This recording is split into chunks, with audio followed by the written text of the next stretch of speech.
Not bad.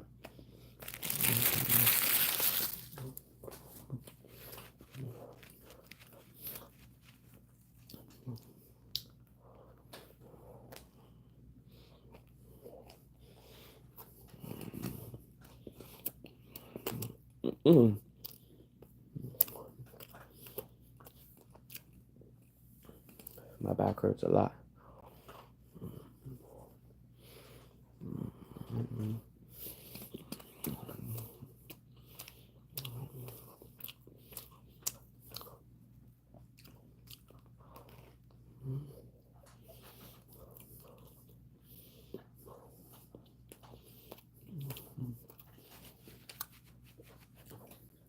This is good.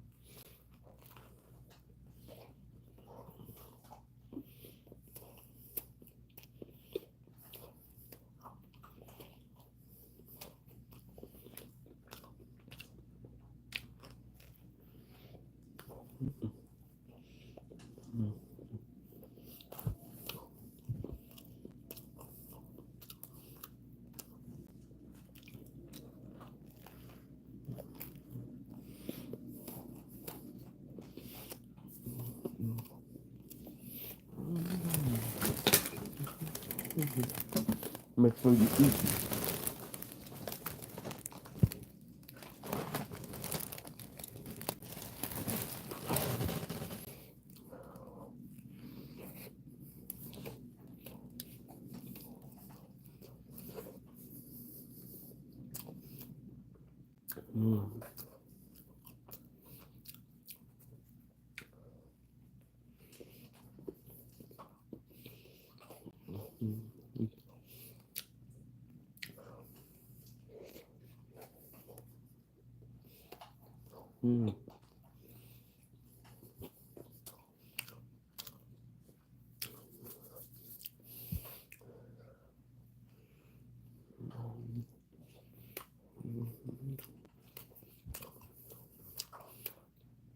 What's up, Trace?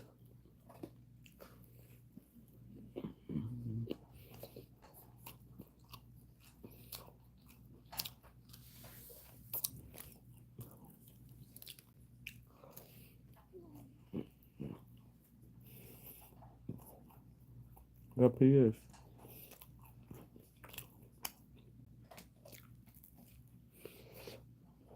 Well, I'm full. Where are we? But let's have sandwich. I'll eat later. What's up, Pharrell?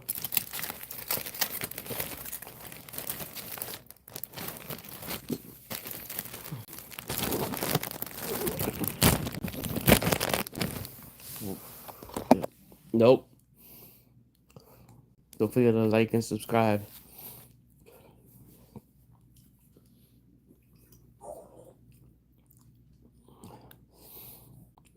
That was good. My back hurts a lot. It always hurts.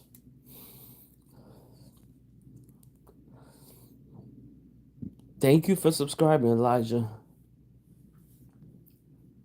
It's appreciated.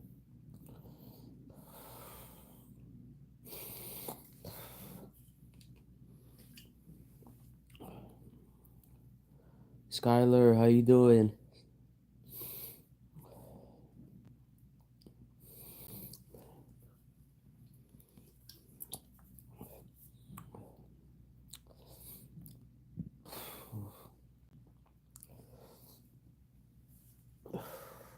My back hurts a lot.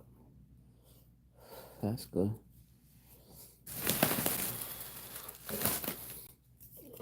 No, it's just, I don't know why.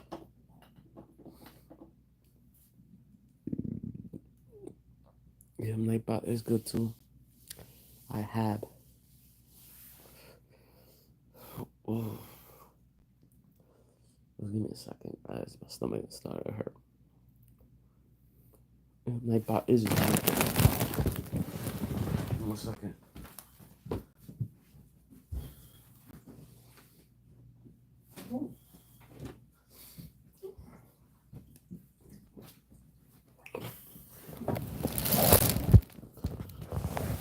I'm back.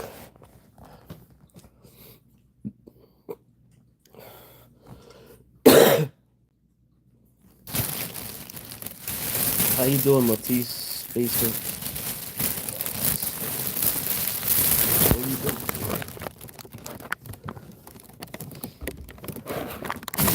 I'm pretty good. I've been here a couple of days.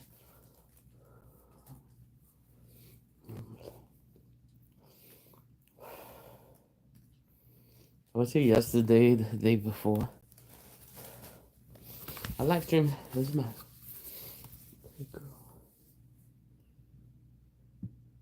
Yeah, I'm good. Put a girl. There's no girls here.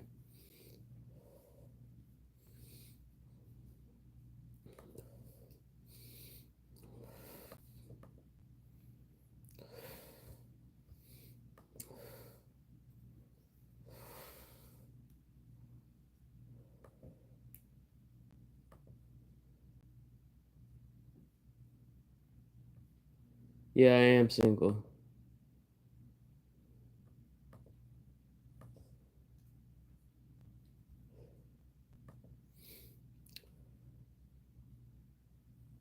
Why I look so sad? Cause I'm in pain, and not only that, but some other stuff. I'm in pain. My back hurts.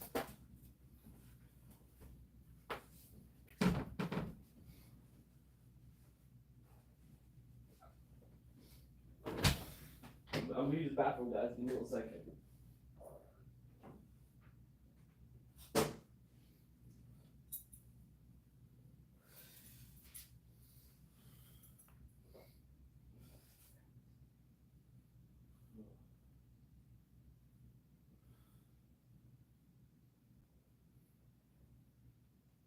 Yo, over there.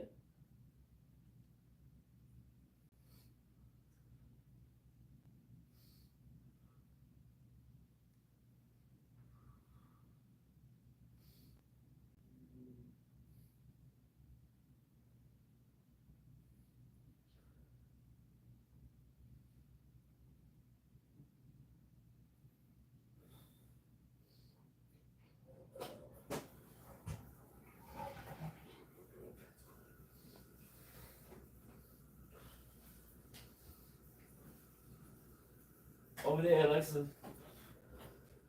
I'm back.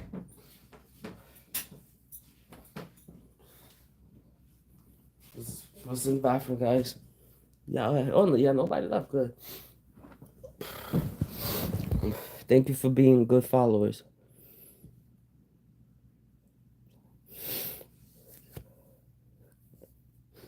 Don't forget to like and subscribe. 4 more subs to 400. Let's do this.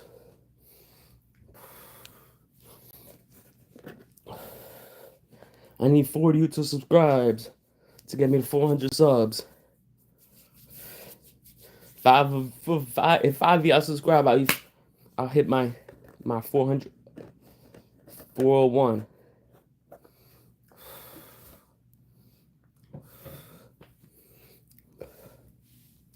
Don't forget to subscribe.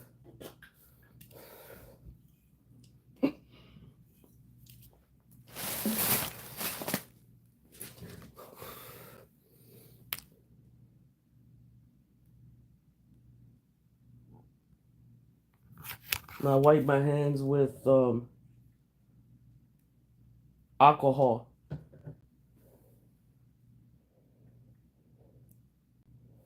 We're rubbing alcohol. That's the point. Look, it says first aid kit for rubbing and massage. That's what I used to clean my hands with. As I use that as sanitizers. That's not the way to use it.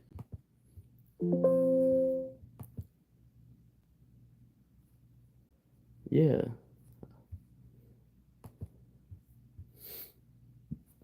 It's yo.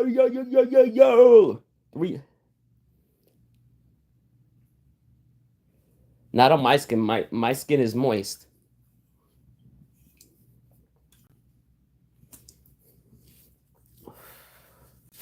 Especially in my hands. 3 more subs to 400.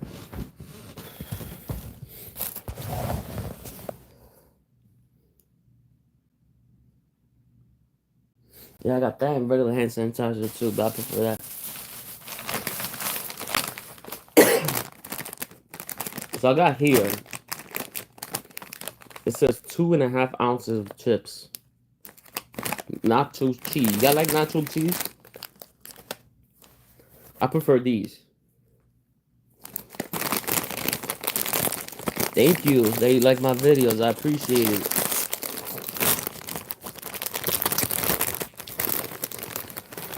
So, are you subscribed?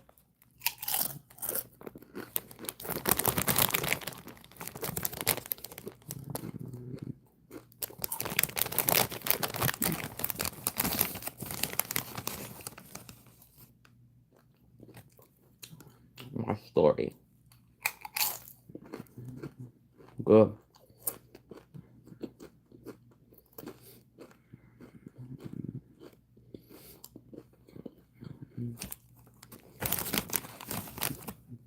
So I live in New York City.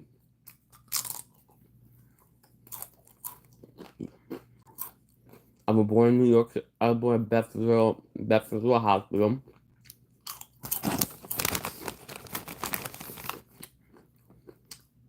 My birthday is 13 days from now.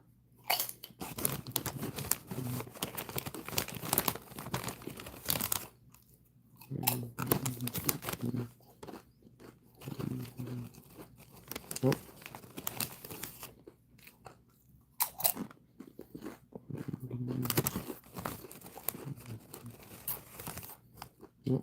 13 days.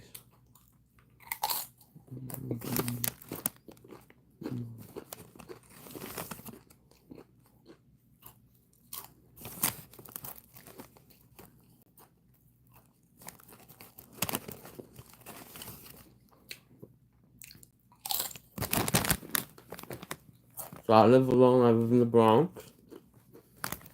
Um, I suffer for back pain, neck pain. I get migraines. I get tension headaches as well. Um, I get Botox every 3 months.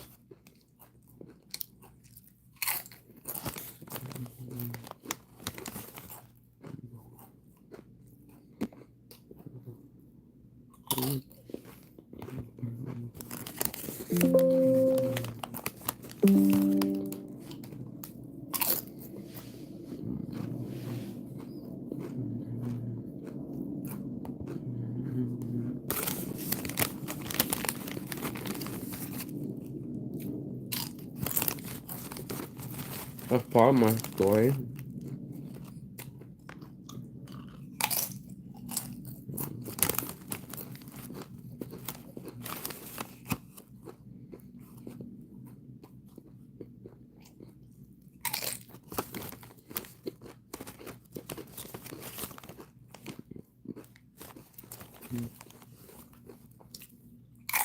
Mm.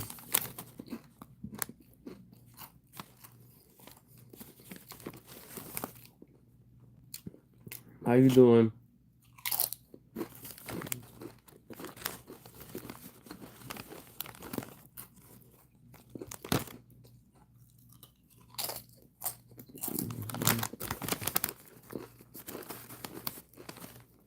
So how you doing?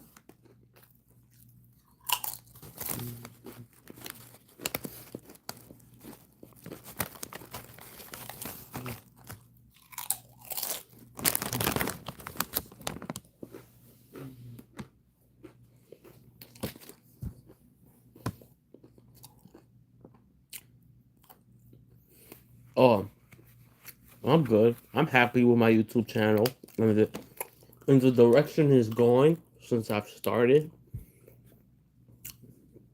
I've seen some highs.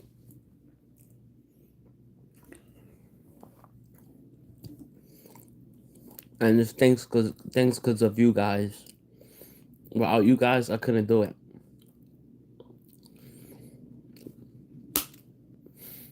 I'm thankful because of that. Um, Luke, how you doing, Luke? You know, so I'm still grateful that I have you guys here.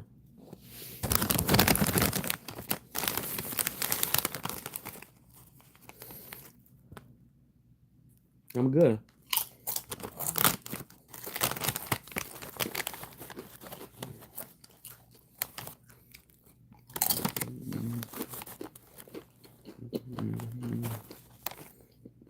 I am 2 more subscribers to 400.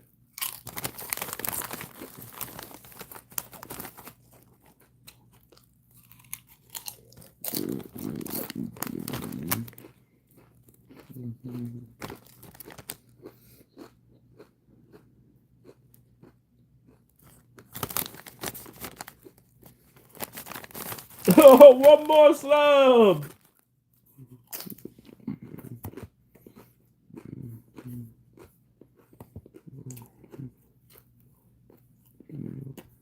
Oh, it is yummy.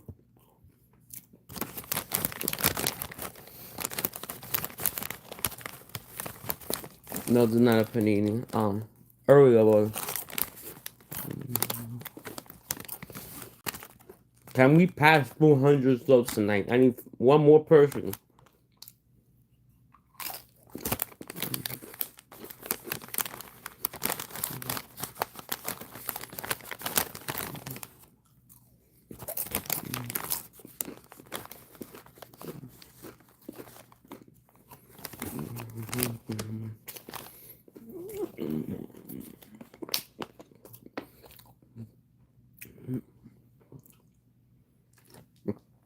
Oh, one more person to subscribe.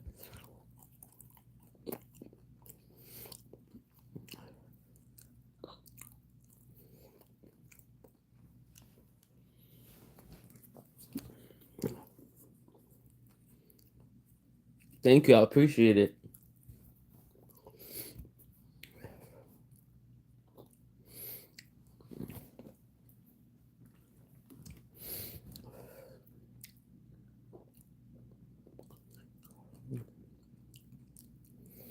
Seven is actually my lucky number.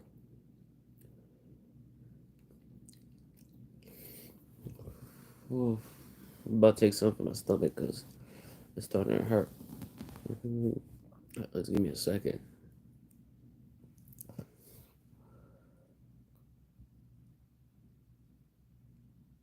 Alright. Thank you. Don't forget to like and subscribe. If you subscribe, it'll give you a notification when I get live. Yo, we hit 400.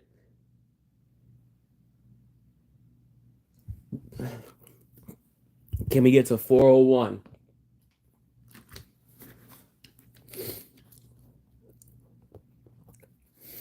Can we get to 401?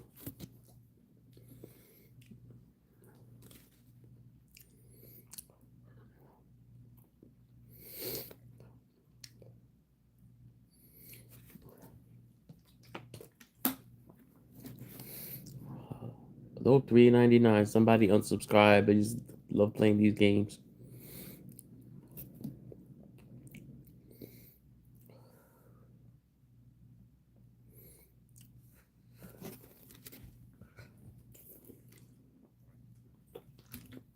They do it every time. Every time I'm about to hit the next mark, somebody unsubscribes. It's annoying. Kind of nauseous.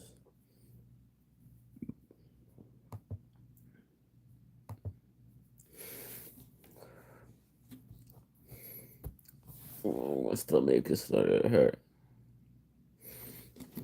I'm feeling sick.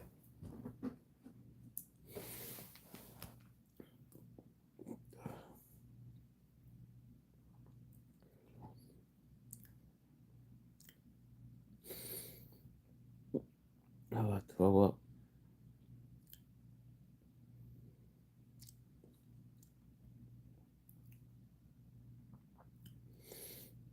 I'm starting to feel sick. Let me smoke. Maybe that helps. Because sometimes smoking weed helps with nausea.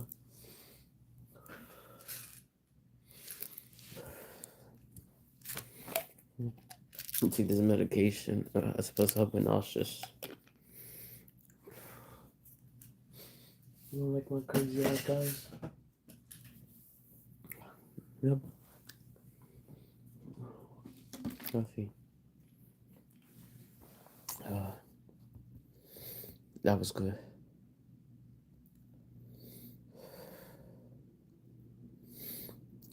That was good. It's a very small pill. That helps with nauseousness.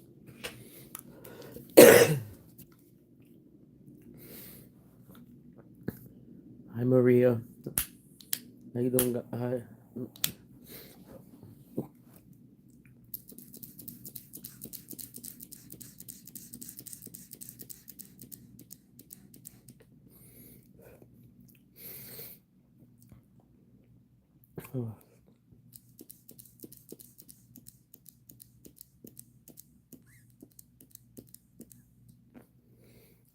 Can we get me to 401? 401.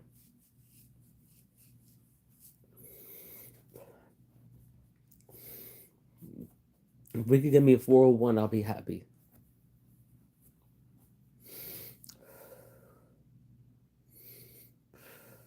If we pass 400, I'll be happy. Imagine I wake up, yo, you got 1,000 subscribers. No, that's not that happen, but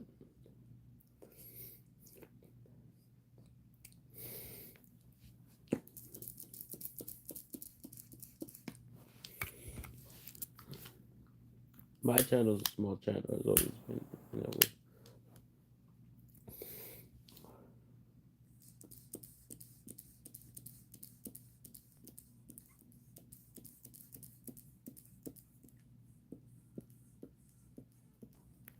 Ask me anything. If it's I don't think it's appropriate, I won't answer it. What the hell? I didn't even press that many buttons. I hate when that happens.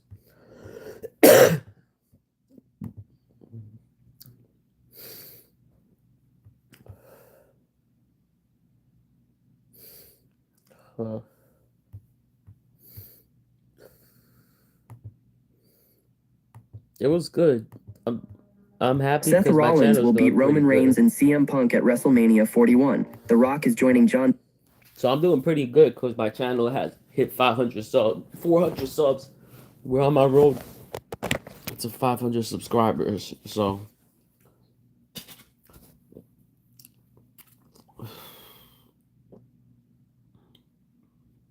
I'm doing pretty well.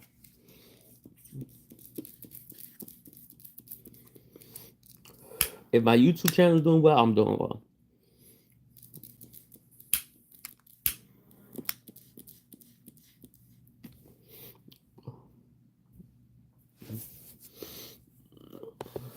So that's what matters to me right now.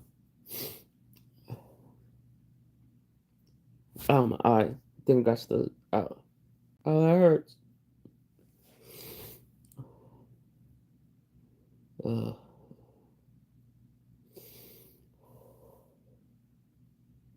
uh.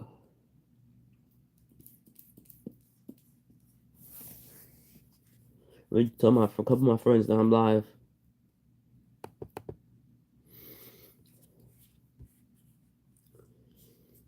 So they could join me.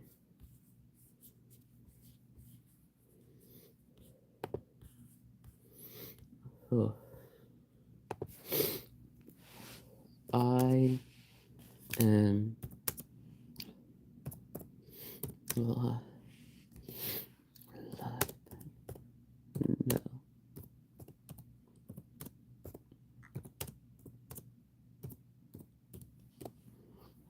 No.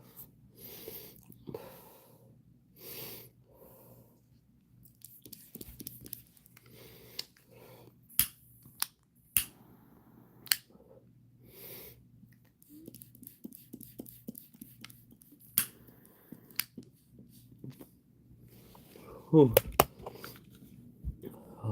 no. It's good as weed too. Not no cheap shit.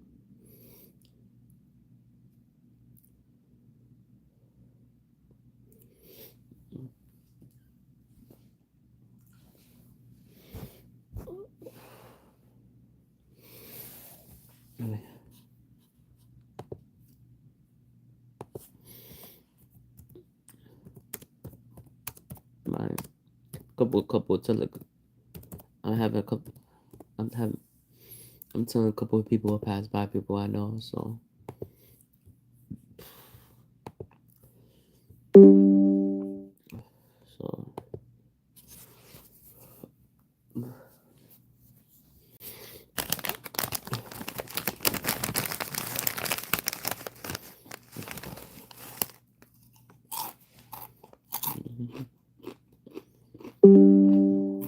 Yup. My friend mine is coming.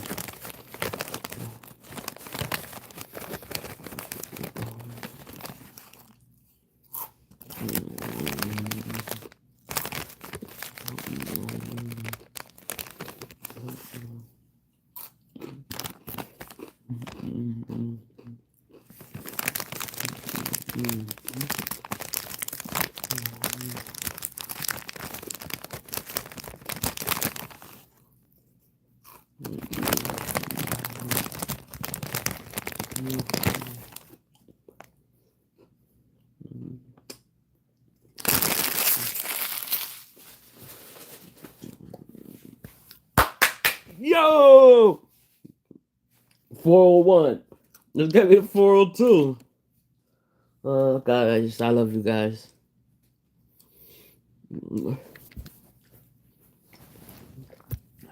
Thank you guys for supporting my channel.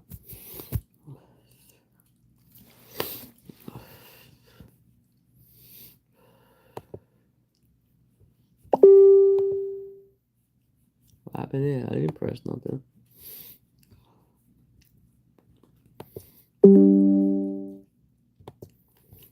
I'm watching some videos here about wrestling. Let's keep it on. On Cena's corner at WWE WrestleMania 41, Drew McIntyre reveals his honest thoughts on the Triple H's era. Amid recent frustrations with the company, Cody Rhodes' brother shoots down a WWE return from AEW. What is the Ric Flair Act? A massive WWE legend will induct Triple H into the Hall of Fame. Rey Mysterio is set to do the unforgivable at WrestleMania 41. A WWE veteran gives up hope on Raw after John Cena's promo.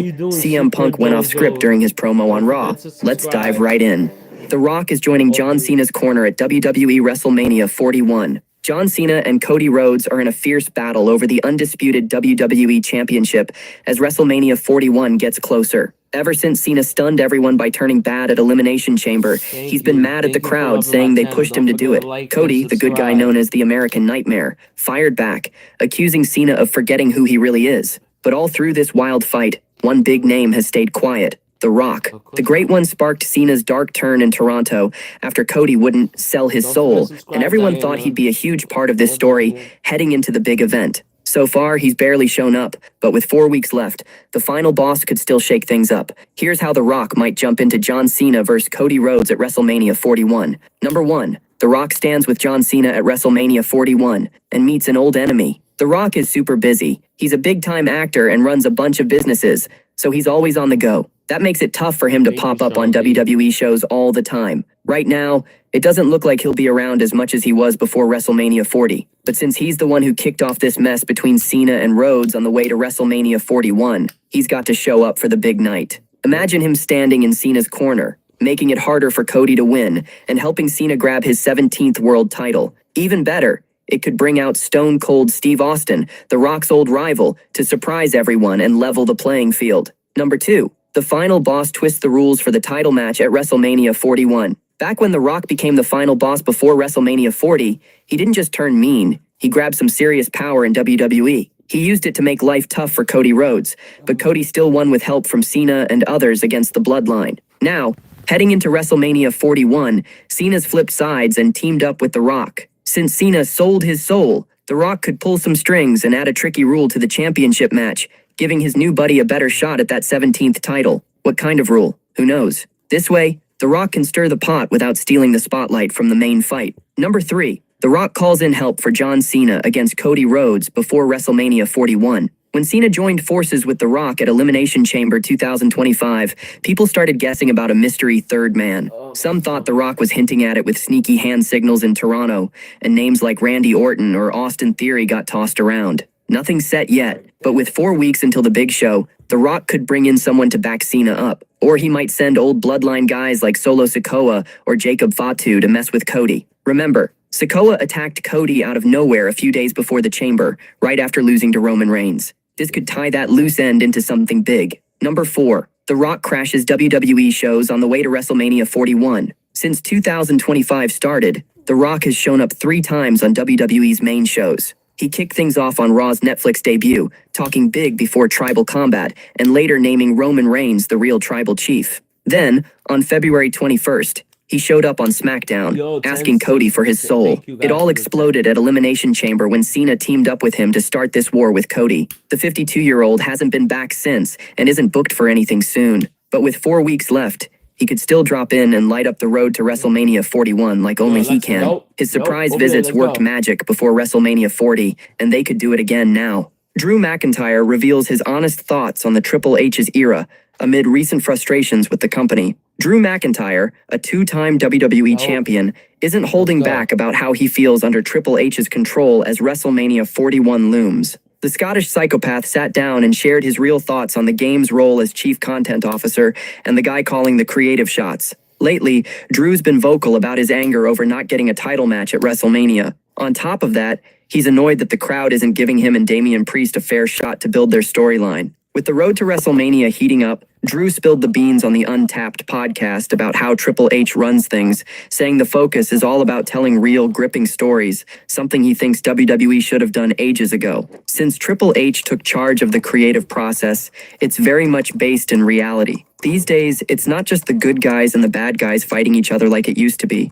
It's very much real human emotions, and we have these 52 weeks to tell these compelling human stories, and we can do deeper layered characters and deeper layered storytelling as we should have done all along, McIntyre said. Over the past year, Drew's been tangled in some intense personal feuds. Last summer, he battled CM Punk head-on while also chasing payback against the Bloodline for wrecking his life years back. But missing out on the 2 big world title matches at WrestleMania 41, that's got him steamed. He was also counting on the crowd to back his story with Damian Priest, which goes way back to last year's WrestleMania. I'd be lying if I said I wasn't pissed off at not being in one of the title matches after the 2024 I had, but it's just because I'm so highly competitive and sometimes, there's only a few spots. I appreciated when the fans' reaction was, "Oh my goodness, it's Priest and Drew, there's nothing there." I'm like, bloody hell, give us a chance to tell the story. The thing with Priest has been going on since last year's WrestleMania when he cashed in on me after I was assaulted by CM Punk, McIntyre said in an interview with the Daily Star. Nothing's locked in yet, but it looks like Drew and Priest are headed for a showdown at WrestleMania in Las Vegas.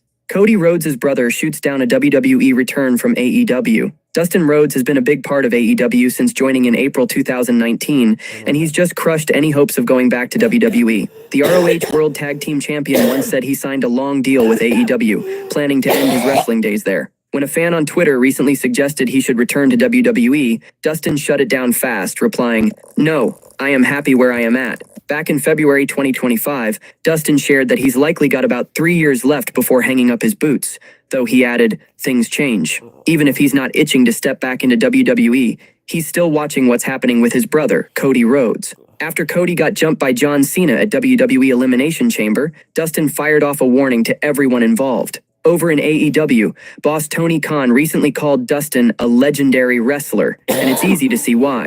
He's not just one half of the ROH World Tag Team Champs with Sammy Guevara, he's also a World 6-man Tag Team Champion with the Sons of Texas. That crew, made up of Marshall Von Erich, Ross Von Erich, Sammy Guevara, and Dustin, came together in August 2024.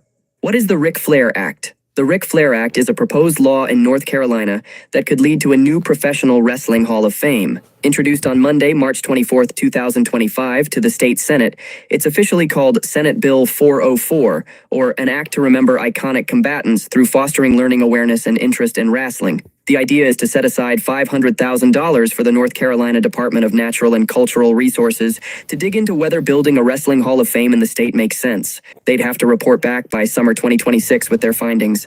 The act's name is a nod to Ric Flair, a wrestling legend who made a massive mark in North Carolina, especially through his time in the Mid-Atlantic territory of the National Wrestling Alliance. Back in the day, he was a regular in the state, wowing crowds as the NWA World Heavyweight Champion. Naming it after him feels like a way to honor how much he shaped wrestling there. Ral broke the story, highlighting how this could celebrate North Carolina's deep wrestling roots. Think of it as a tribute to the state's history in the ring, alongside icons like college basketball and NASCAR. Flair's legacy ties into this perfectly. He's not just a name, he's a symbol of wrestling's golden era. Take his epic rivalry with Ricky the Dragon Steamboat in the late 80s and early 90s. Pure magic. Flair himself recently took to X, calling it the ultimate good guy versus bad guy tale. His loud, flashy style clashed with Steamboat's chill, steady vibe, pulling fans in like nothing else. He dubbed their matches the gold standard, and his daughter Charlotte Flair backed him up. That kind of history is why an act in his name feels right. It's about remembering the greats who made wrestling what it is.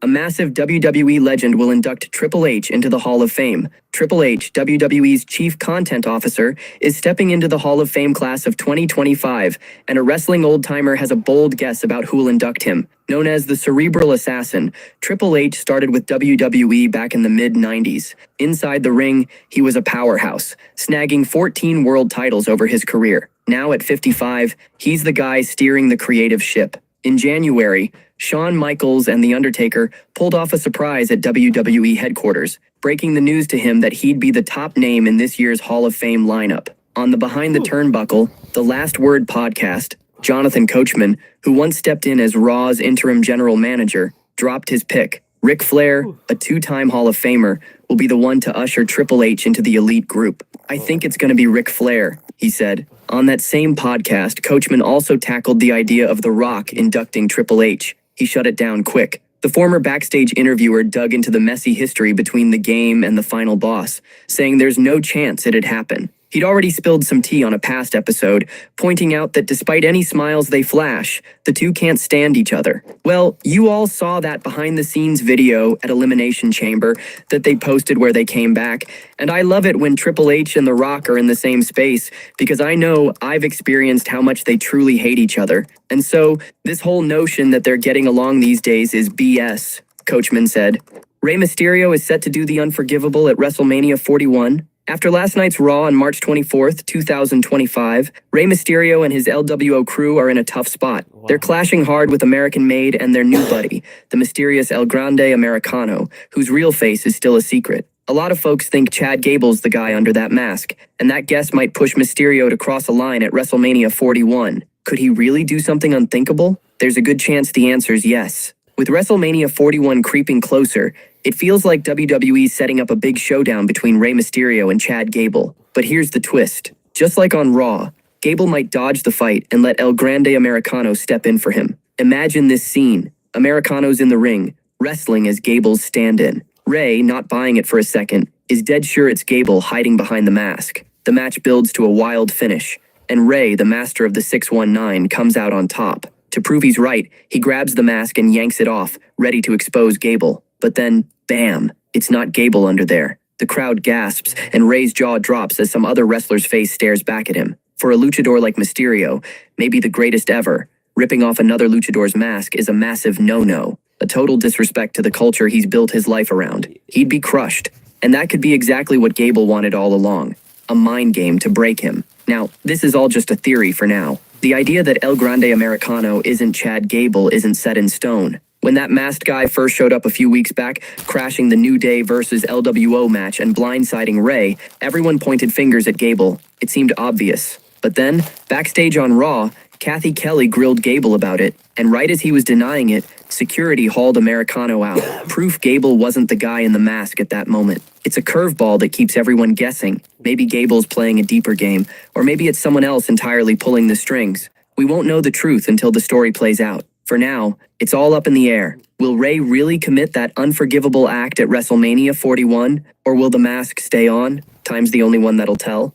A WWE veteran gives up hope on Raw after John Cena's promo. John Cena, the 16-time world champion, stepped into the ring on this week's Raw in Glasgow, Scotland, and set the place on fire, for better or worse. The Cenation leader kicked off the show with a smirk, gloating about how he'd ripped into a kid in the crowd the week before. The Scottish fans weren't having it, showering him with booze as he kept up his smug rant. Then Cody Rhodes stormed out, grabbed the mic, and tore into Cena, firing back with everything he had. It was a clash that had the building buzzing, but not everyone's sold on where this is headed. Vince Russo, a former WWE head writer, broke it all down on the latest Legion of Raw podcast from Sportskeeda Wrestling. He's not impressed. Russo thinks WWE's playing it too safe with Cena's big heel turn, saying it's the same old routine every week. Nothing fresh, nothing bold. He's worried it won't pull in new fans or keep the casual ones hooked. To him, the creative team's stuck in a rut, churning out predictable stuff that's not worth getting worked up over anymore. I am so spent on burying this product.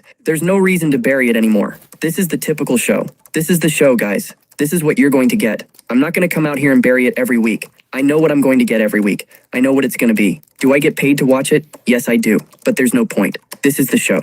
This is what they're doing. This is it, Russo said. WrestleMania 41's just a few weeks away now, and the excitement's building. With the biggest event of the year closing in, all eyes are on WWE to see how they'll stack the card. Will they shake things up, or stick to the same playbook Russo's tired of? We'll find out soon enough. CM Punk went off script during his promo on Raw. CM Punk's got a reputation as one of the sharpest talkers WWE's ever seen. The guy they call the voice of the voiceless has always said what's on his mind, and this week on Raw, it looks like he did it again. Wrestling old-timer Vince Russo thinks Punk veered off the plan during his big promo. On the show, the Second City Saint was talking up his huge WrestleMania 41 match against Seth Rollins and Roman Reigns. He dropped the news that the three of them would sign the contract for it on SmackDown this week, but the crowd wasn't happy about that. They let him hear it, and Punk didn't just ignore them, he called it out. Vince Russo, breaking it down on Sportskeeda Wrestling's Legion of Raw, couldn't figure out why Punk bothered to point out the obvious. The former WWE head writer said Punk's promo didn't bring anything new to the table, just the same stuff he's been saying for weeks, plus a weird moment where he leaned into the fans' boos. Punk cut a promo where he said nothing, and I don't know why he would point this out, but they mentioned the contract signing is going to be in London, and the people booed, and Punk basically said, "Yeah, bro, that's because you wanted it right here. I would boo too." He's stating the obvious of what we say every single week, Russo said. That wasn't all Punk stirred up, though. He also dropped a hint about teaming up with Paul Heyman. The two-time WWE champ reminded everyone that the wise man owes him a favor, and he might just call it in as WrestleMania 41 gets closer. Looks like Punk's keeping things unpredictable, on script or not. Seth Rollins will beat Roman Reigns and CM Punk at WrestleMania 41. WrestleMania 41 is shaping up to be Seth Rollins' big chance to bounce back. Last year at the huge event, things didn't go his way. The Visionary teamed up with Cody Rhodes, but lost to Roman Reigns and The Rock in a tag match. Then, Drew McIntyre took the World Heavyweight title from him. Now, Rollins is out to show what he's made of, and that means taking down Roman Reigns and CM Punk in a triple threat match. It's a tall order, but there are clues pointing to the architect coming out on top, against the best in the world, and the only tribal chief in Las Vegas. Here's why Seth Rollins could walk away the winner at WrestleMania 41. One big thing everyone's wondering about is Paul Heyman. Will he stick with Roman Reigns or switch to CM Punk? Punk's already messing with Reigns' head, dropping hints about Heyman's loyalty. This tug-of-war between Punk and Reigns could get so heated that they're too busy with each other to notice Rollins. That's when Seth could swoop in. He's got a knack for spotting a chance like that and turning it into gold, something he's done time and again. To most WWE fans, Seth Rollins feels like the long shot in this triple threat match. He's facing two giants, Roman Reigns and CM Punk, who've got the crowd split between them. But that's what makes a Rollins win so perfect. An underdog taking out two of the company's heaviest hitters, that's the kind of story that gets people talking. Everyone loves a comeback, and Seth pulling this off would be one for the books. Then there's the wild card, Paul Heyman again. At 59, the wise man's got everyone guessing about his next move. What if he flips the script, ditches Reigns, skips Punk, and throws in with Seth instead? If Heyman turns bad and backs Rollins, it'd be a game changer. Seth could snag the win with that kind of help, and pairing up with Heyman might kick his career into overdrive. The former champ could ride that boost right back to the top, maybe even chasing a world title again soon. Actually, no kids. None I know of anyway, or none I pay for. Does Maven Huffman wear makeup? I'm going to answer this question, but it's going to be in vain, because the answer I give, you're not going to believe. What?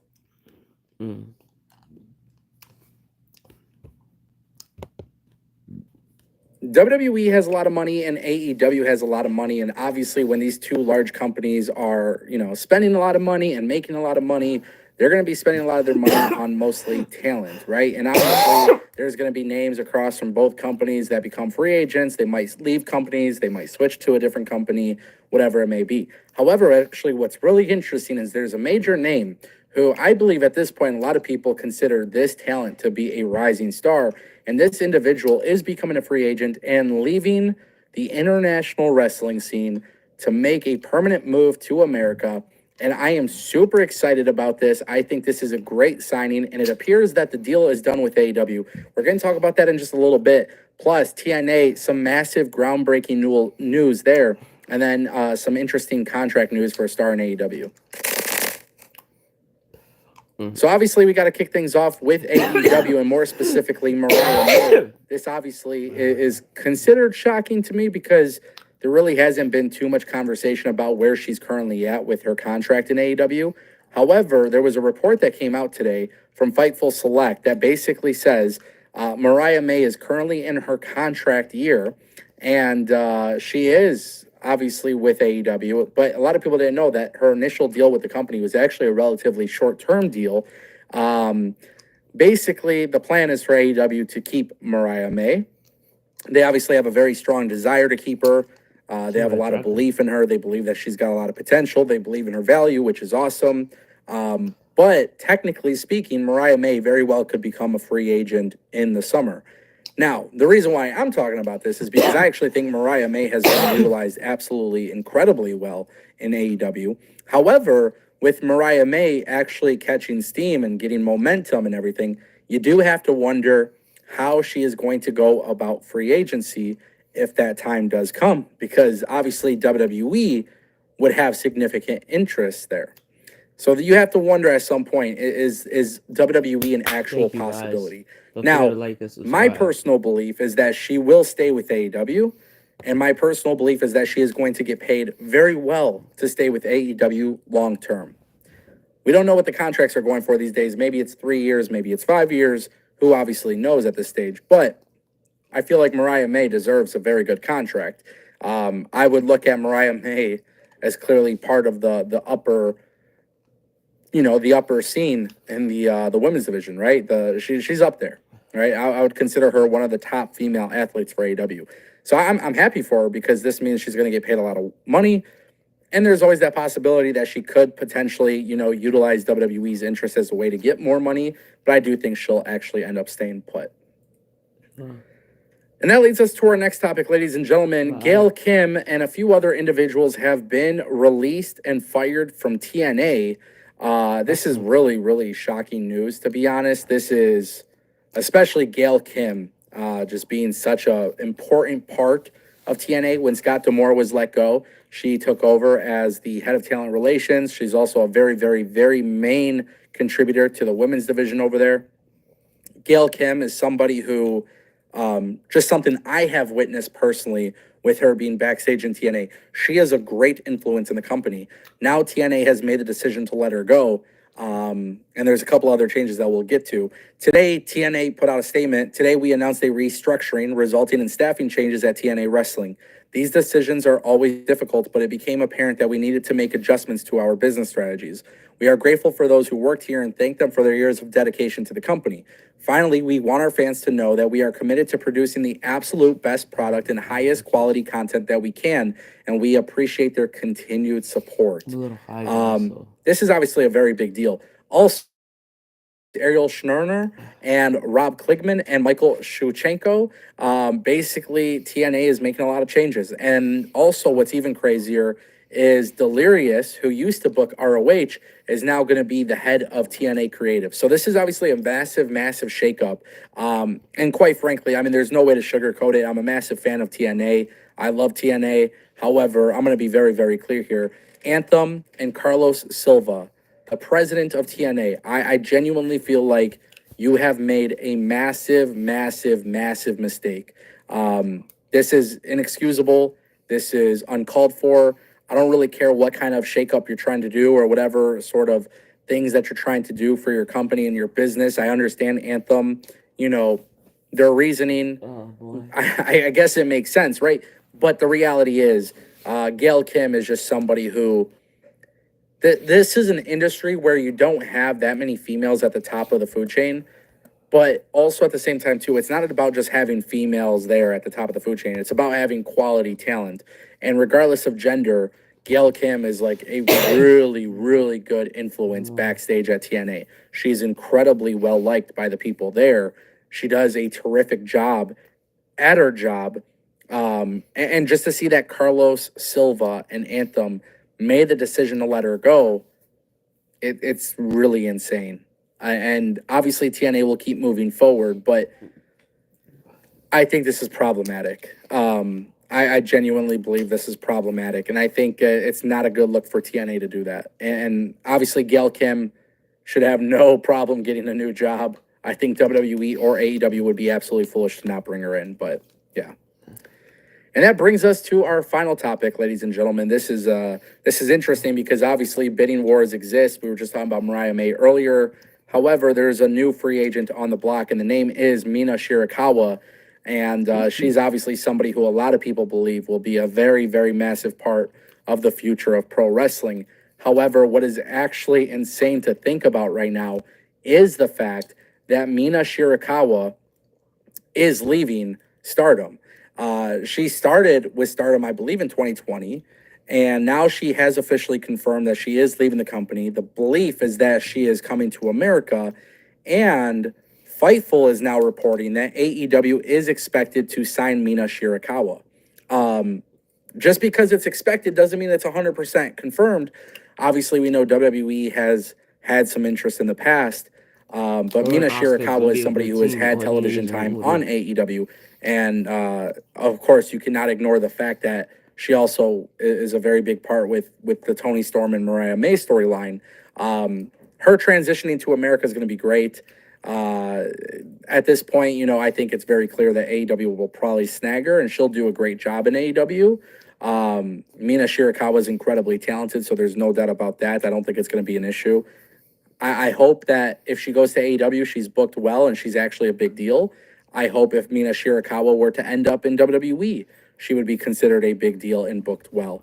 Obviously, she has her ties to AEW. She knows how AEW operates. She knows Tony Khan. She knows Mariah May. She's very familiarized with their system. So we'll see what happens, obviously. But WWE, AEW, obviously going after big, sought-out free agents, regardless of how bloated their rosters are. And sometimes that's just the move you got to make. So whether people like it or not, it's up to you. But you guys can let me know in the comment section down below. And then don't forget, guys, if you want more videos like this, go ahead and click that subscribe button. This way you don't miss a video. Yeah, like the guy said, like and subscribe so you don't miss the video. Now, there's a lot of major wrestling news and rumors to share with you guys today, and we'll start off with the news suggesting that a major former WWE star who's been wrestling for AEW the past couple of years is open to the idea of returning to WWE, and that said former WWE star is none other than Paige, wrestling these days under her real name Saraya. Now, Saraya's contract with All Elite Wrestling is reportedly set to expire in September, and during a recent appearance on Booker T's Hall of Fame podcast, Saraya said this when asked if a WWE return could be in the cards for her. Yeah, so I love WWE, and I don't have any negative feelings towards them. I mean, they raised me, they saved me a lot.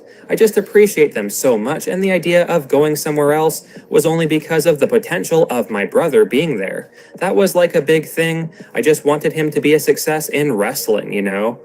I love WWE, and I would absolutely, if there was something that they needed from me which was exciting, I would definitely go there. Yeah, absolutely, it would be silly not to. If there's an opportunity to do something fun, hell yeah, I'll jump on board. Now Saraya has been busy promoting her new autobiography the past few days, and noteworthy is the fact that Saraya revealed in one of the interviews that she has a new podcast that will be released soon, and emphasized how she will be sharing a big announcement on the first episode of this new podcast. Could this big announcement be a WWE return in the works? We'll just have to wait and find out, and let us know down in the comments section below if you guys would be excited to see Paige return to WWE at some point in the near future. Now, there were some big departures from TNA Wrestling revealed earlier today, and among the most shocking and unexpected departures was former WWE Women's Champion Gail Kim, with PW Insider reporting, tied for most shocking is the departure of TNA Hall of Famer Gail Kim, who worked behind the scenes in talent relations and producing, and was a legitimate legend for the promotion.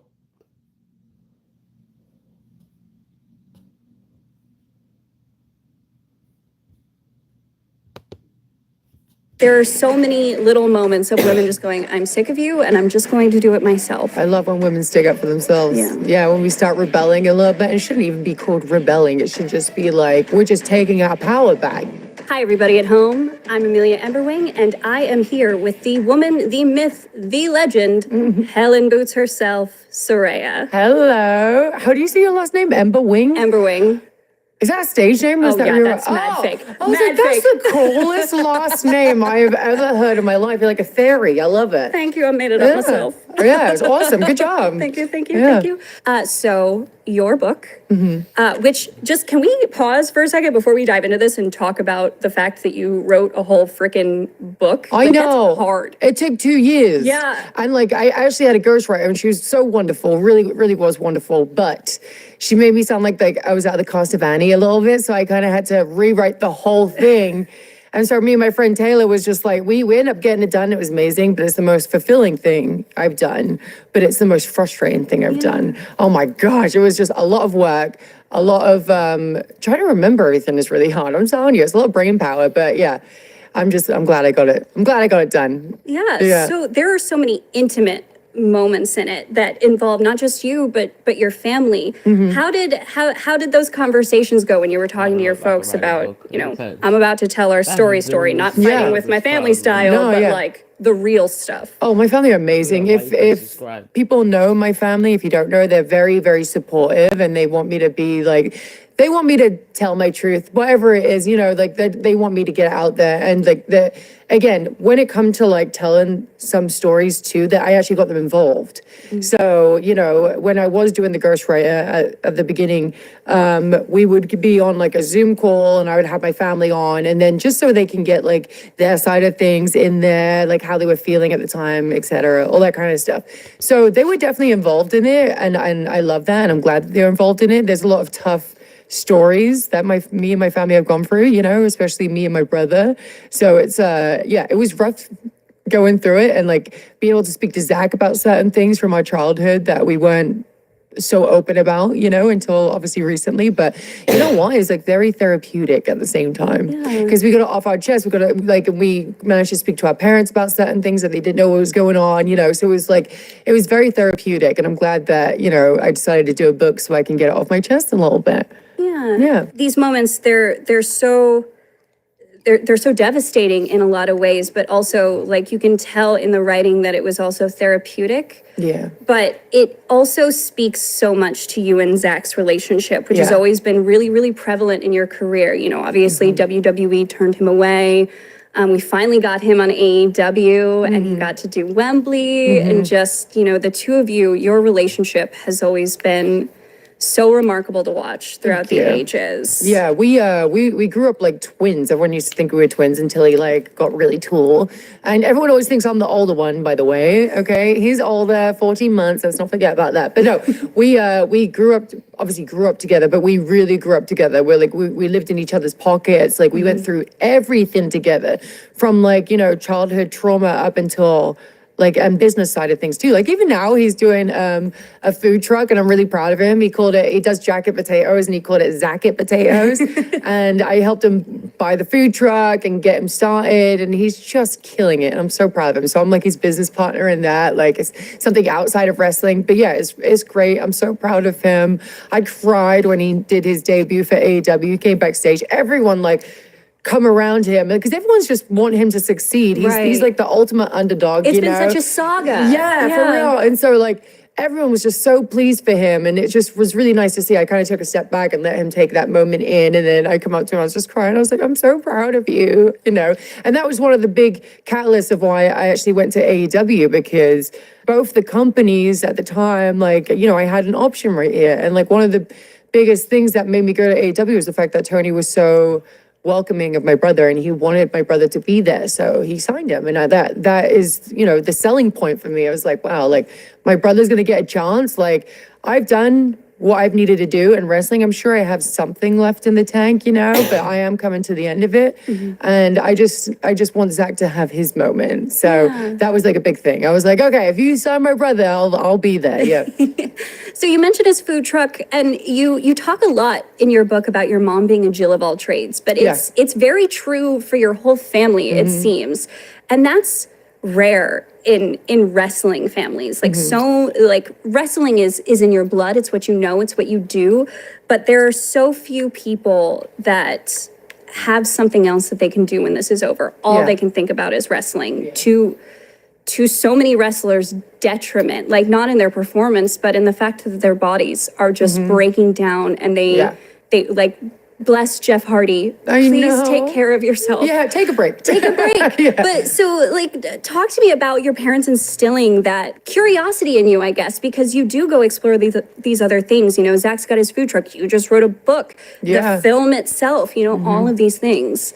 So, yeah, like when I was growing up, wrestling was, we eat, breathe wrestling. It was a big thing within my family. And even when, like, you know, I had my neck surgery or whatever, injuries weren't looked at as a big deal in my family either, you know? And so, like, I say in the book about how I got hit by a car and wrestled the same day because my dad was like, can you wiggle your toes? And I'm like, yeah. And then he was like, all right, like, we have a wrestling show to go to, you know? So I've always just had that, like, you kind of just push everything down, you know, when it comes to like injuries and taking care of yourself. And a lot of wrestlers get like that. They're like, show must go on kind of thing. And you don't want to miss an opportunity because as soon as you take a break out, someone's going to come in and they'll take your spot. And then, you know, like it was always quite competitive in a way. So you never wanted to, like, you know, show your cards when it comes to like how you were feeling and stuff.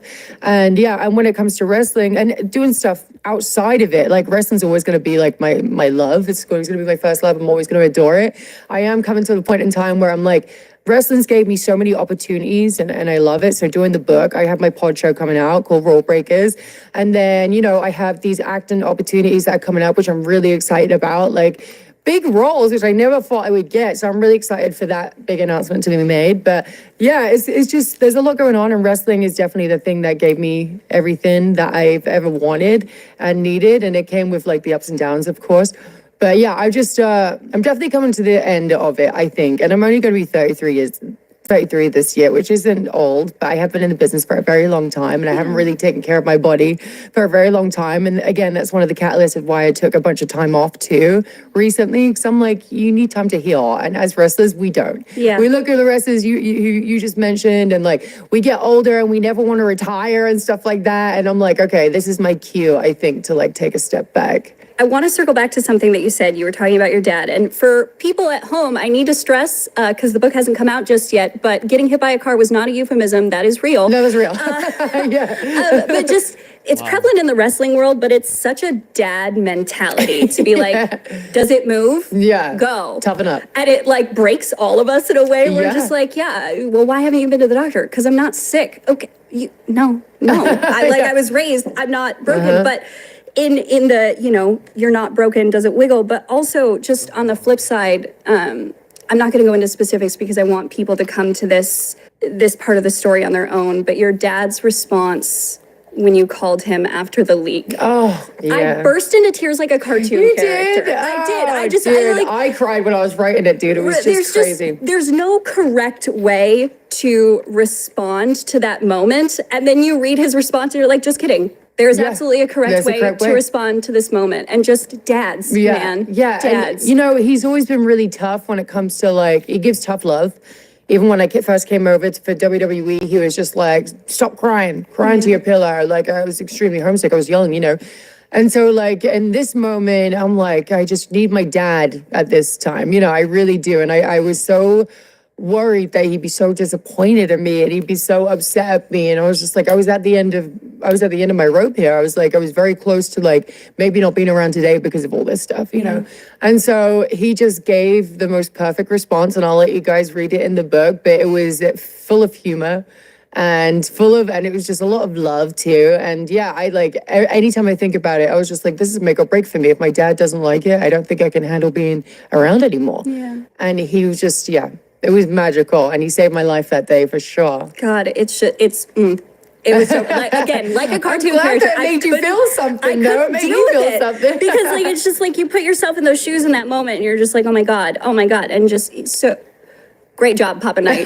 Just amazing, incredible. Yeah. So I want to shift gears a little bit, because not a huge part of your career, your whole professional career has been forwarding the women's revolution in wrestling. Yeah. And, you know, we had that big moment in 2018 where, you know, everything was announced and we're breaking the glass ceiling and we're moving forward. And, a bunch of people were like, well, women's wrestling is fixed. And it was such a watershed moment. Like, I remember crying when it happened. Stephanie's got everybody in the ring. Everybody raises their hands together. Naya's pulling Alexa off the mat. It's such a touching moment. And it was a huge moment for the progression of wrestling. But we've also got so much work left to do. It goes up and down all the time. It does. Yeah. You see it come in waves. But after that second injury, everything that you have done has been getting other women over in the respective companies. We saw it with you with Absolution in WWE, and then you immediately came over to AEW and took Harley under your wing. You worked with Ruby again, Tony. Talk to me about why that has been such an important part of your career. Well, first of all, I want women's wrestling to succeed, and I want people to take everybody seriously, and I want the girls who I want every female to succeed, but obviously I have the girls that I'm really like, you got this, and it would be selfish of me to do anything else other than that, we all have to work together to make this thing a better place. And if I'm just focusing on myself, it's not going to go anywhere, and then it gets to a point where people are going to be like, F this. I'm a cusser. Sorry, guys. I'm trying not to. Don't worry about it. We'll leave it up. People will think I'm selfish and just in business for myself, and I don't ever want people to think like that. Yeah. I want everyone to succeed. I'm very pro female wrestler, and I know when I'm supposed to step down. I know when I'm supposed to take a pin. I know all these things, and I love doing it. There was nothing more I wanted to do than to potentially come back and take a pin from Harley, because she needs it, and she's taken all these losses, and people are loving her, and she's amazing, and she's getting herself over, and I told her the best thing I ever did was take a couple of months away so you can have the floor, and I told her before I left, because she was a little nervous, so I was like, listen, I'm going to take some time off.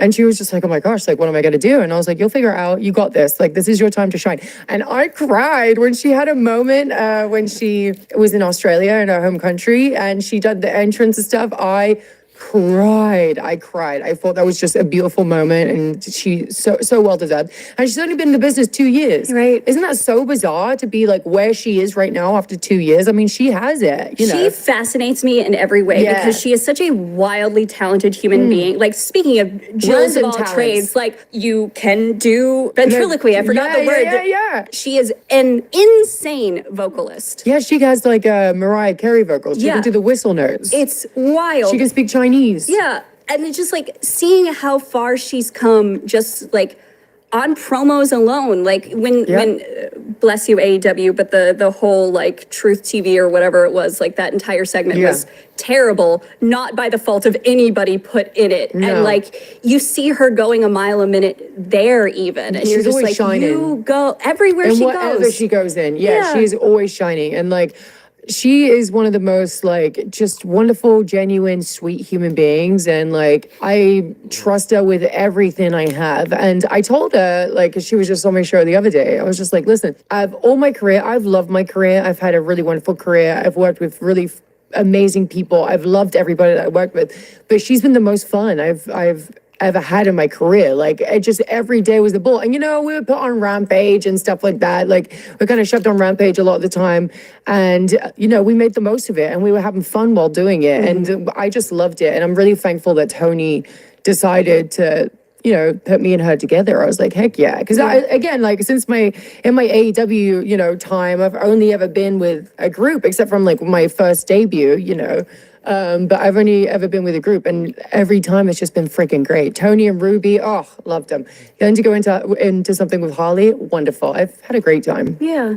So you mentioned, we're talking about how you exclusively have gotten women over in your time here, but let's talk about Wembley. Let's talk about that, a moment that you truly took for you. And I know that you didn't know what the outcome was going in, but just being from the UK, getting the opportunity to wrestle at Wembley Stadium, just how was that for you? It was magical, dude. I cried when Tony told me, by the ring. It was he told me it was an obvious answer. You're right. And I was like, what? And I just thought like I would never get an opportunity to be a champ again. Yeah. That was the thing. So I came back and, well, even before that, when I was out, I thought that was it. My career was over. I never thought I would ever wrestle again. Then to have the opportunity to come back and then to also be trusted with a championship, it was just, it was very surreal. I cried. I happened to be a part of it too. And then Tony and that surprising me with Queen walking out. I asked for it, but I didn't think so. It's expensive, you know, but like, I'm like, hey, if you happen to, want to get a new song out there, like, let's do Queen, we will rock you. The Brits will love it. Yeah. And, but yeah, they surprised me with that. And I was just so bloody over the moon. I was so happy. Like, I just couldn't believe it. And then the crowd liked it. I've been a little rough coming back when it comes to fans and stuff. Like, for some reason, they can hate me for whatever it is. I don't know, it was a past relationship or whatever it is. Like, there was always something that they were just not liking me for, which I've seen it like a little kind of 180 turn recently. I'm going to say why, but, but it's been rough because I just been constantly shit on by these fans, and like, so I had to delete social media off my phone. So when they actually cheered when I won, I was like, that was a pleasant surprise. I was like, oh, people are actually happy for me. And then I go back to Wembley next year and they're like, boo, I was like, fair enough. Oh, wrestling fans, fickle. So, speaking of pleasant surprises, you are a member of the Never Wrestling Again crew. Yes. We've got three miracles in AEW. We've got you, we've got Brian Danielson, who is not there currently, but we all know it's nebulous. Yeah. And then, we've got Edge. And also Christian too. Yeah. People forget about Christian, and he had to do like a comeback. I feel like it was more like lower key, but just so people know, like him too. But yeah, we had to get a picture in the ring. I knocked out. I was like, hey, Adam, you think we can get a picture really quick? Yeah. I just like loved that we were all in the ring together. I was like, this is so crazy. Yeah, you're all miracles. Yeah. Like your careers were over. And something that not a lot of people quantify, I think, is like, when you came back, I was watching that pay-per-view at home, and we watch Sasha's kick hit, and the moment you go to your knees, everybody in the room knew. Yes. Everybody just, you go to your knee and your hand shakes and everybody went, yeah. no. Oh, no. The first person that was there for me when I came backstage was Bray. Miss him so much, but it was scary, dude. The whole thing was scary. And I remember not crying in the ring. I just knew that it was over. I knew it was over. And so, I see Bailey, she's got tears in her eyes and stuff. And the girls, Mandy and Sonia are so new. They're like, what the heck is going on, And so, yeah, it was just, it was a crazy moment. And I was like, I refuse to be stretched out. I was like, let me just get my feelings back. Yeah. But yeah, the feeling did come back, which thank gosh, because it was like jelly. I couldn't feel anything. I was trying to grab Sasha's leg and shit and stuff. And it was very crazy. And then I get back and Bray's like right there as soon as I come through the curtain. He was like, oh my God, are you okay? And I'm like, dude, it's over. Like my career's over. I just know it.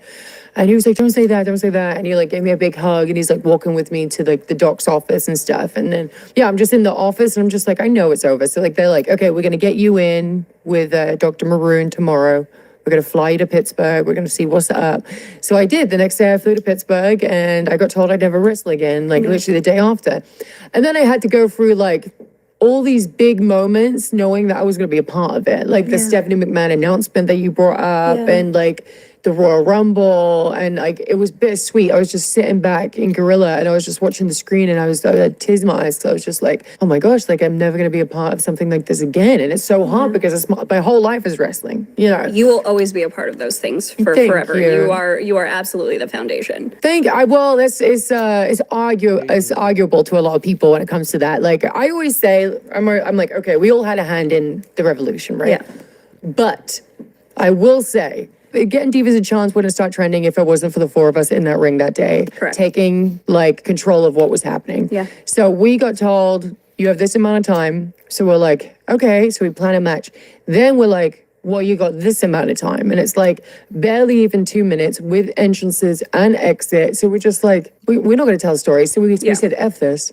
We're going to come in, you're going to do the Bella Buster or whatever, and then we're going to do the pin and get the heck out of there. Yeah. Because why am I giving you my time if you don't appreciate it? You know what I mean? So, like, we just got so sick of it, and we were like, all right, we're going to get in trouble for this. Fit was our producer, had no idea. He didn't know what was going on. So when we came back, he was like, what happened? And we're just like, oops. What happened? Yeah. And so then it started trending. And then, you know, I'm so thankful we did it because we made a big move there and we could have gotten a lot of trouble, you know, and like a lot of the time, like fans haven't had female wrestlers backs, but at that moment they were just like, no, we respect you. We want you to thrive. Like, this is not okay.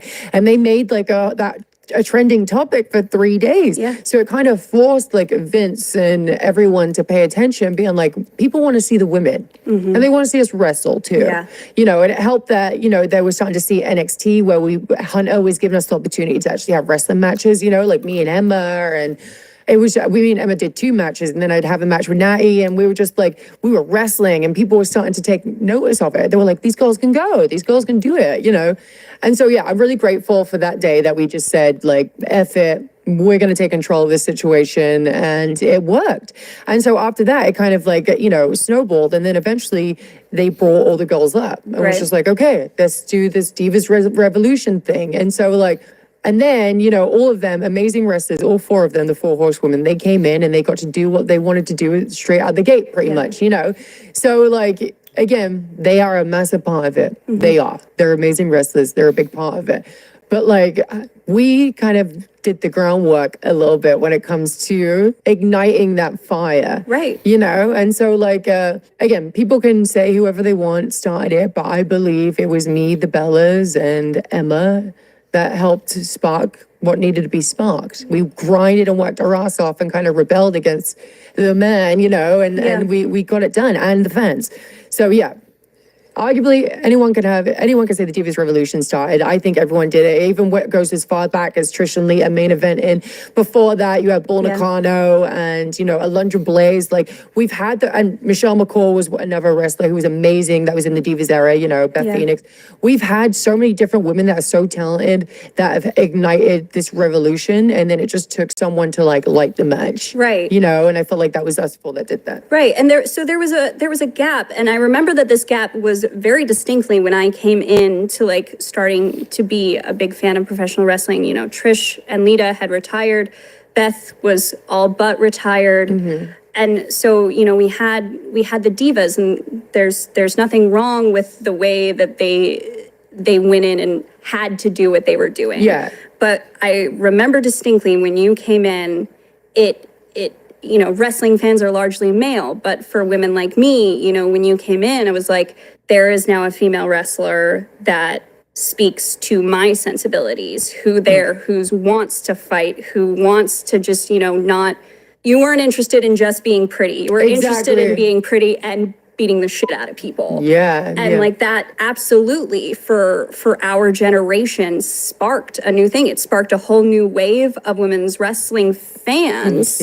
But, you know, going back to what you said with, you know, it's a stereotype, but, you know, well-behaved women rarely make history. Like you've got that moment with you guys. You've got the moment with Trinity when she won the belt and they were like, you can't change it. And she was like, well, I'm going to do it anyway because they can't see it in my entrance. And it ended up being one of the most over things that they had ever gotten. Yeah. Like there are so many little moments of women just going, I'm sick of you and I'm just going to do it myself. I love when women stick up for themselves. Yeah, when we start rebelling a little bit. It shouldn't even be called rebelling. It should just be like, we're just taking our power back, you know? Like, and it's just magical when I see that happen. I'm so proud. I was so proud of Trin and Mercedes when they did the walkout, you know, because they were just like, we're sick of being treated like this.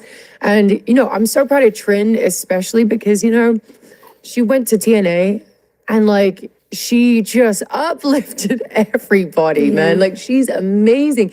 And then she went back to WWE again and she's killing it. Same with Mercedes. Mercedes coming into like AEW and doing her thing. And, you know, now she's got 4 championship belts on her body, which is awesome. But like, yeah, it's just nice to see like women be a success after rebelling. Yeah. Another thing that just killed me, you know, when you found out that you were coming back and one of the first people you reached out to was Sasha, Mercedes. not Mercedes. Oh, sorry, Sasha, yeah. Even one. It's such a difficult reality of wrestling that you will hurt people and it won't be your fault. But ending a career is just so much different. It's rough. And, you know, the fact that you just had that immediate moment. And now, you know, you've mentioned several times you're coming towards the end and you've said publicly already, you know, I want Mercedes one more time. Yes, I do. Yeah. I would love to have Mercedes one more time. And like, we have like a built-in story. And again, I felt awful for her because it wasn't her fault and she was getting destroyed. Yeah. She was. And it sucks. And like a lot of us have hurt someone in the wrestling ring. It comes with the territory, it is what it is.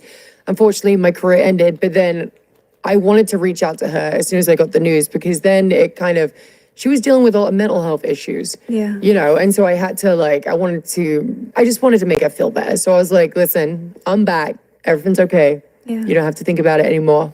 Like, I'm good. Yeah. And she was over the moon. She was really happy. And she wants to go one more time too, you know, and I would love that. I love that because she's in a different part of her career too, where she just wants to friggin' have good matches and, you know, travel around to different companies and put girls over, you know, it's just like, and I'm in that stage too where I'm in the different stage. I'm in my last stage. So I would love to, that's the one thing in my career that I would love to do wrestling match wise is Mercedes. I would also like to run Natty back too. So if you're watching Natty, maybe one day I'll come over there and kick your ass. I like it. I like it. So we're running out of time here, and I just really want to talk about how this book, it feels, it's ironic because, you know, chapters, whatever, but it feels like a new chapter for you. It feels like you turning a page and going into the next part of your career, whatever that may look like. You mentioned in the book you're interested in acting. Yep.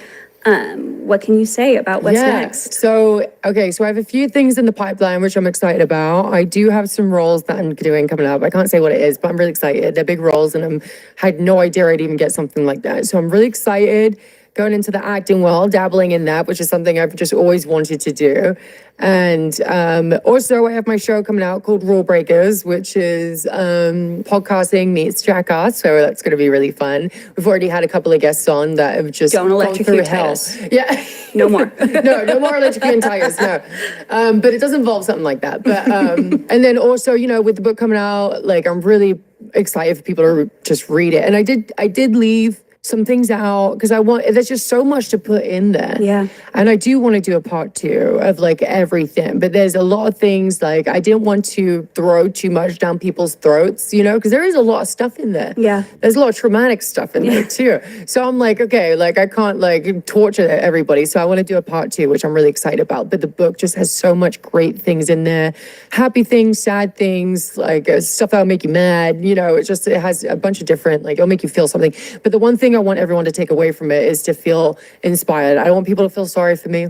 I want people to feel inspired by it because I learned being a role model isn't about being perfect. It's actually being the complete opposite. Yeah. I went for a stage where I thought I was going to die, you know, and I was on a lot of drugs. I was drinking and stuff like that.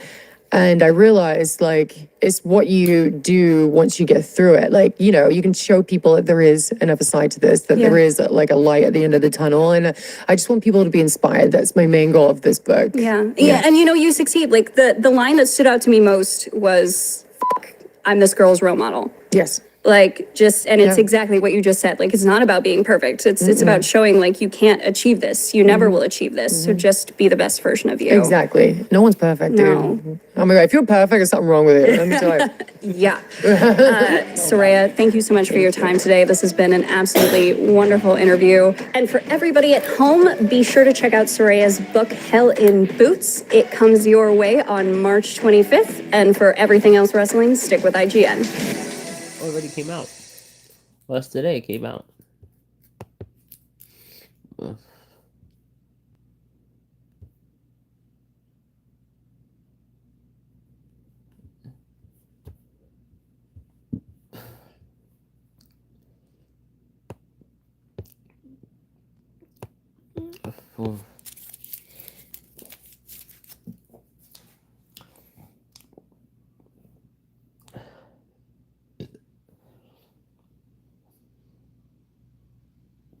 Alright guys, I'm gonna take a break. I'll be back later tomorrow, guys. Thank you for joining us. Bye.